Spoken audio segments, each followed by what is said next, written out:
Alhamdulillah tuko salama. Tunafurahi sana kuona mkiwa pamoja kama hivi. Sisi tunapenda. Okay. Sawa, umepata nafasi ya mwaliko pia kushuhudia tukio la ndugu yako Mbosso.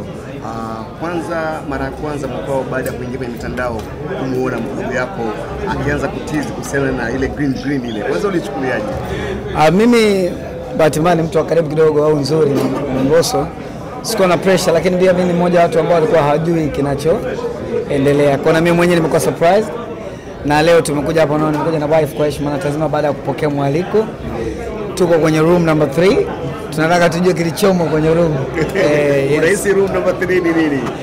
Kwa mujibu wa caption zake Mbosso, kwa mujibu wa tira zake inaonyesha kama ni EP.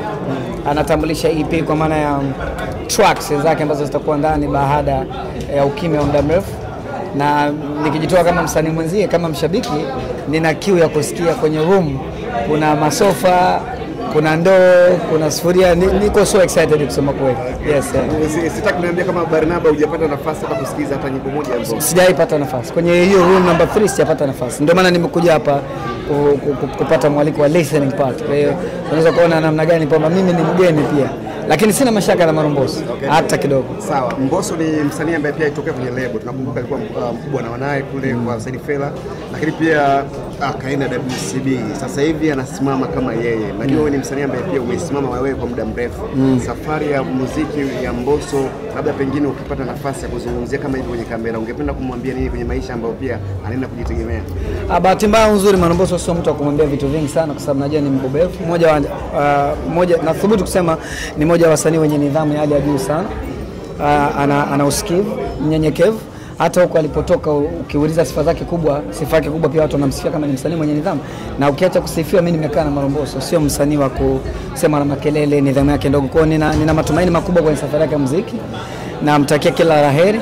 Uthubutu wa kufanya kazi kama solo ni mzuri na ni wa kujituma zaidi, na najua Mbosso ana hicho kipawa cha kila aina kufika pale anapostahili. Yes. Okay, lakini pia Mbosso kwa mara ya kwanza anafungua lebo yake ya Khan Music. Wewe una lebo pia, Hightable Sound. Mimi sina lebo. Hightable Sound sio lebo, ni taasisi. Taasisi. Una lipi la kumwambia Khan kwa sababu ndo kwa mara ya kwanza anafungua lebo ya Khan? Sidhani kama ni lebo, sidhani kama kuna sehemu Mbosso ametuambia ni lebo. Lakini ulipoona Khan Music uliona ni taasisi kama taasisi nyingine, it's a Khan Music, maana yake inaweza kaa inafanya muziki wake, hajasema kama ni lebo. Kwa hiyo nadhani if it's label also label is on the way, anakuja hapa mtamuuliza hapo maswali. Yes. Sawa, shemeji naye aseme kitu kidogo. Ana la kusema. Sio kweli bwana. Sio kaida yake, right? Tunamjua bwana. Ana la kusema. Uko vizuri? Mambo vipi lakini? Mbona leo mpole hivi? Au unaogopa Barnaba kwa sababu yuko hapa? Tuko pamoja wanahabari. Mungu awabariki sana.